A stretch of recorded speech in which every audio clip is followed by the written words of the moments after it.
That's both cameras recording. So, Jamie Spiers, Tripod Man. Yeah. What a great nickname. It is. We met in Balcombe. Yeah. How long ago? 4 years. 2013. I got 4 there. years ago in May.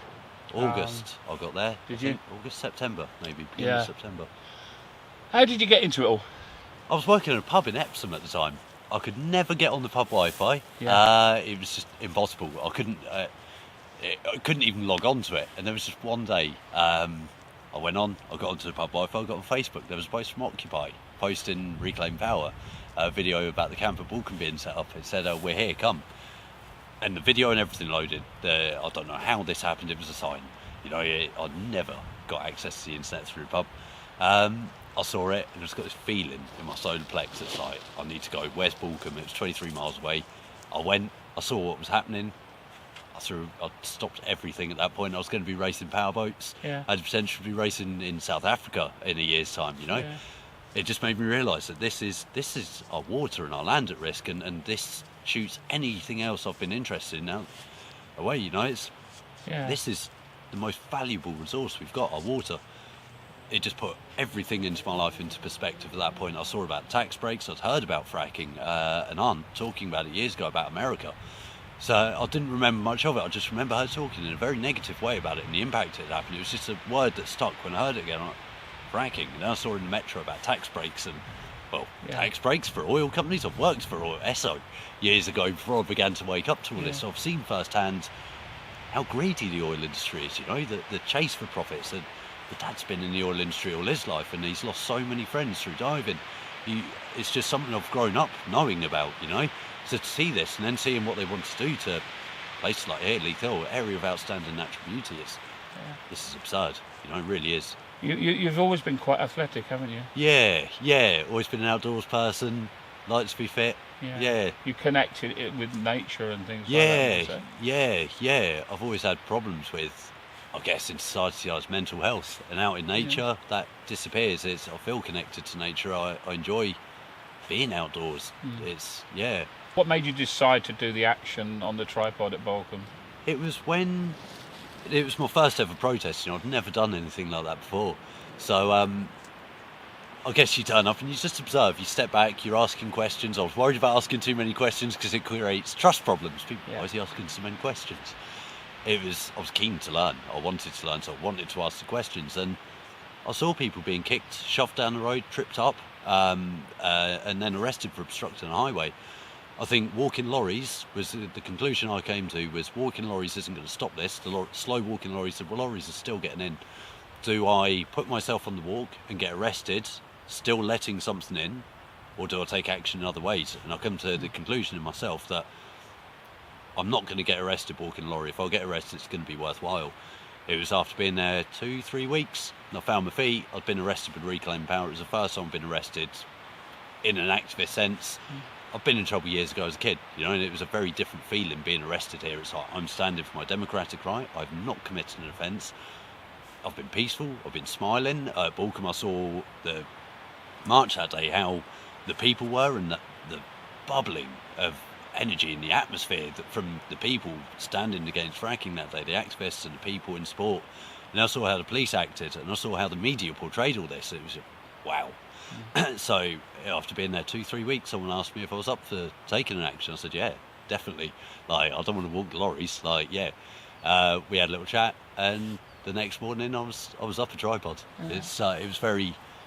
Could you sort of, for those that weren't there, could you just sort of explain that morning as you from when you woke up and you had that in your mind that you were going to do it? Were you afraid of what might happen to you? I think it's natural to have a piece of fear there, that anxiety. You're not sure what's going to happen, and the key for me was, if I'm going to try this, I don't want to be arrested, fail the action and be arrested for failing.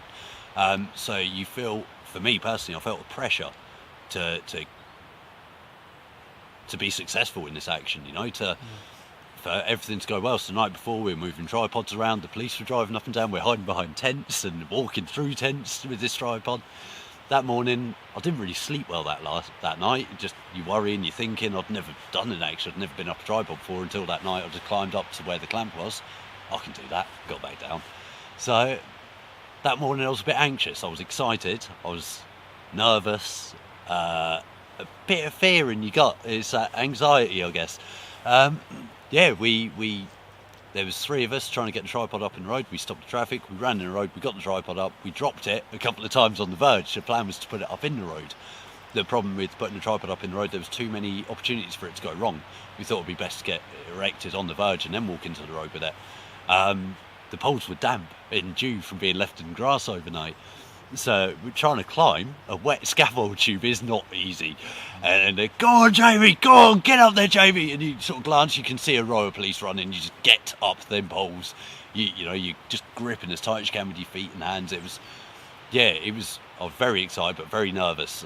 It was busy rush hour traffic, but you knew there was police down at the gate. There were police at the top. They were keeping an eye because they didn't know what we were up to. So you knew they were on edge. So you just sort of a healthy paranoia, I guess, of where they are, what you're doing, and yeah. How long were you up there?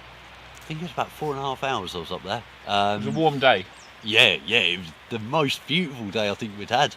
To be sat 20 foot above the road to see the impact of what that action created that day. You know, it's not the police will create a sterile area.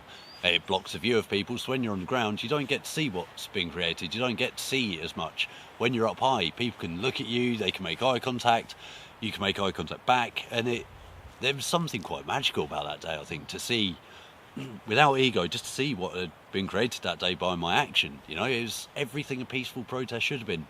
It was beautiful. It was, sat up there, I had my t-shirt off, I had very little water because I wasn't able to go to the toilet. So the plan was to dehydrate slightly. I think I had half a litre or a 750ml bottle of water. So I was just sipping all day on the water to try and reduce the dehydration. I thought I'll be able to drink when I'm in the police cells. I'll catch up. So, yeah. Were you inspired by other people doing actions, or do you think that you inspired other people to do actions? Both. I saw Rob climb on top of the tanker just before that. Wow, that's incredible. Rob was an inspiration for me to see someone take action. I've never seen this before, so that's what we should be doing. You know, you see it and it clicks. And then the opportunity coming in, and without any shadow of doubt, I don't like to sound big-headed. My action did have an impact. Other people wanted to do things. Again, at Barton Moss, I got up to Barton Moss, had a plan for an action, and I was saying to people, there's opportunities, take these, you know. It's when I looked at the share prices recently, just lost in the city, you just try and find that positivity in life again, in things that you've done. And you look at the share price, and from when the action at Barton Moss, when you could see the share price plummet. I come out of court and someone's locked himself to the gate or superglued herself to the gate, and the knock-on effect of that, my lock-on that day was very short. But you can see how people take action, and by one person taking action, it inspires a group, and it branches and escalates, I guess. I needed a break. Something I did learn at the end of Barton Moss was it's so easy to become emotionally attached to a movement. For a year and a half, this became my life. You know, I poured everything I had into it, and you quickly realise how you become so attached that you give everything you've got, and then you leave nothing for yourself. And I came away from Manchester, and it was a tough time. I think after everything that happened up in Manchester, what caused me to break away and things like that, it took a long time to get my head over. I was told it was PTSD. I don't like attaching to labels like that, because if you say I have PTSD, you've now owned that, you've created that, and you've attached to it. I called it burnout, but it is sort of like war. You know, you're getting your jacket on, you're going to war. We're riot police, but we're trying to remain peaceful. We're trying to keep that moral high ground by staying peaceful and not getting angry. But you're tested and tested and tested, and I think it's when you come away from something you realise how little you've left yourself to recover. And I had to take that time out to find myself again through all that. I still feel an attachment to the movement. You know, this is the biggest threat we've had to face in my history, for sure. You know, in my lifetime, this is quite a major issue, fracking, with the potential risks involved in it. You know, I feel that it's difficult to walk away and forget. You know, I think I'm more aware. When I was at Horse Hill, I realised I still struggled to control my self-control in these situations now. There was times where I nearly overstepped a mark, and that scared me, you know. You just, wow, and you have to walk away, think, what was happening there? I nearly lost control. And the police will push and push for you to lose your self-control, because as soon as we're violent, they've got what they want. We're playing into their hands, and so we have to remain peaceful. I think the main reason I backed away was knowing full well I'd lost control of my self-control, and that's a dangerous environment to be in. You need your self-control. You need to know when you're going to flip, when your tether's at its end, and when to back away and when to push on. And I was running on empty, you know, you're just at the end of your tether constantly. So I think it's very important for anyone in the movement to realise when they need a break and to get out for however long they need, because you're not much use when you're burnt out. There was a lot of people that are very burnt out, and people said it's fine, you just run on autopilot, but you're not aware on autopilot. You're not as much of an asset when you're on autopilot. You're just functioning. You're not aware. You're not on the ball. You're not thinking as clearly as you could. You're just at a functioning level. So I think it's so important to get away. If it's 6 months to a month or even a year out, it's so important. You know, I think it's important to have that time to reflect, to look back on things and see how things are going. Yeah, very important, I think, to take that time for ourselves and amongst it all. Are you back? Am I back? Is that a difficult question? Yeah. I fully intend to come back to the camps to meet people, because it's such an intense environment. I guess it's that same camaraderie you get in a battlefield environment. You know, you're in a very intense situation with people, and even though you don't agree with people or you disagree, you don't really get on, you still have their back. You know, something can happen and you still care about these people because it's the greater good of why we're here. There's a very strong connection, a bond that you form with the people, and it's much in the same way as extreme sports. It's another passion. You're in an intense environment, you know, and you build a connection with people that you don't get in day-to-day life. The people I've met here are more family than my own family in my eyes. You know, I've got a deeper connection with the people in this movement than my own family. It feels weird to say that. I don't know. There's something powerful about this. You know, to see how communities are being brought together. You know, in Manchester, people have lived in the same road for 10, 15 years and never spoke. Now they're best friends. You know, and they're bringing communities together. This is so powerful. We've been divided for so long, and it's beautiful, so beautiful to see people coming together, connecting, and divide and rule. When we unite, we have so much power, so much, which is why they're so determined to divide us. I think I did struggle with the divisions in the camps and things like that. It's something that upsets me to see how deep the divide and rule thing goes. I think that's part of the reason I had to back away. People slagging each other off, and I don't know. You know, I don't think it's intended. It's just you're in a very intense environment, and tempers become very frayed. So I think I need to step back to process a lot of that and things. It's yeah. Cool. I have a plan to cycle around England rock climbing, and I will be stopping at the camps. As a climber, there's a lot of skills I can offer camps and things like that, a lot of knowledge. Yeah. I don't know what my intentions are. I've been learning time and time again that the best laid plans never survive contact with reality. So I don't have a plan. I can't say I've ever really had a plan in the movement. I take opportunities, I take instinct, and I'm quite impulsive. So when something comes up, I act on impulse without really thinking about it. When the time's right, I guess you have that impulsive instinct to go, and that's your intuition, your instinct, you know. So yeah, to say I'm back, yeah, I do fully intend to travel, to spend time on the camps, to help out. Maybe not in the way of direct actions, but training, education. There's a lot I've learned from this, and spotting when people need a break, someone for people to talk to that have got the experience and things like that. I think there's a lot of things we can learn and share still. And yeah, I haven't the intention of cycling around England, getting the climbing in along the way. I think that now is my way of calming down in between it all. You know, it gives you that sense of peace. It's an active meditation.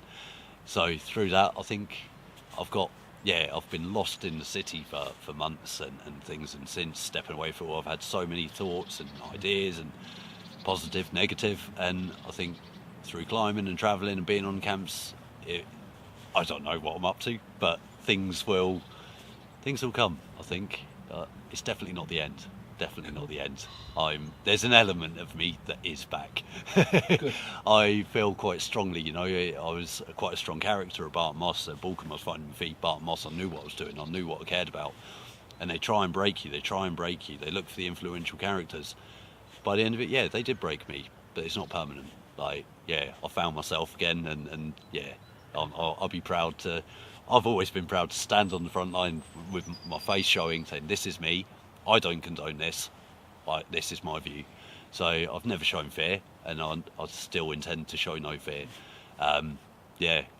Well, thank you for bringing your wonderful smile, your contagious enthusiasm to everywhere you go, and you're much respected, obviously, wherever you go, and it's lovely to see you, mate. Yeah, appreciate likewise. I feel honoured to, deeply honoured to have met some of the people I've met in this, to see the level of respect and the reaction I get from people when I turn up on campus. You know, it just gives me a tingle. You know, like there's something deep in all this. And would you think you'd have got that same kind of feeling from a 9-to-5 job in an office, no, not at all. Or going to the pub even? No. I've spent. I was travelling in 2015 after Horse Hill. I spent some time there. I went back to Portsmouth. I ended up getting a job very randomly. Didn't expect it. I was only going to be there a couple of months just to earn a bit of money to get what I needed to go. I spent from Horse Hill. It was January this year. It was about 8, 9, 10 months working in the city for an American style diner. It was just pay, get the money, get the bits I need, save some and get travelling. I can't live that life. I cannot live that life. The depression and it nearly broke me. You know, it's not something I can do, and it's definitely had a big impact, I think, on coming here to meet the people, because I don't have a connection to my old friends in the city. I feel disconnected to all the people I once knew. The connection I feel with people is so powerful in this. You know, it's lifted my spirit just being here 7 days, Jono. Like, yeah, all the worry and thoughts ticking over, it's just drifted into the background now. You know, it was definitely needed to come here and meet the people, and just to be around so many inspirational, strong-minded people that care. Like, you don't see that in the city. You close yourself off from love and from giving a toss, because you have to. I think it's a self-preservation thing. You back away, you close yourself off so much because you see the division, you see how people... I felt, I experienced how people close themselves off and just care about themselves, because for me, I had to. I see the TV, I see what's going on, and it hurt. I can feel it in my solar plexus, the EU referendum, the racism, the division that came from that hurt. You just give up the will to live, and day by day that just grows and grows and grows. And to come here and to meet the people, it reinvigorates that lust for life that I had. You know, it really does, and that's powerful. You know, it's powerful. Yeah, wonderful. It's been an honour to come back and to meet. And it's always lovely to see you, mate. Likewise. Thank you for chatting to us. Yeah, no, thank you. Appreciate it. Yeah. You can come and have your fag now, mate. Yeah, cool. No, cheers, Jamie. You. Yeah, Thank yeah. No, it's yeah. I'm toying with the idea of going, not coming until I get involved in it again.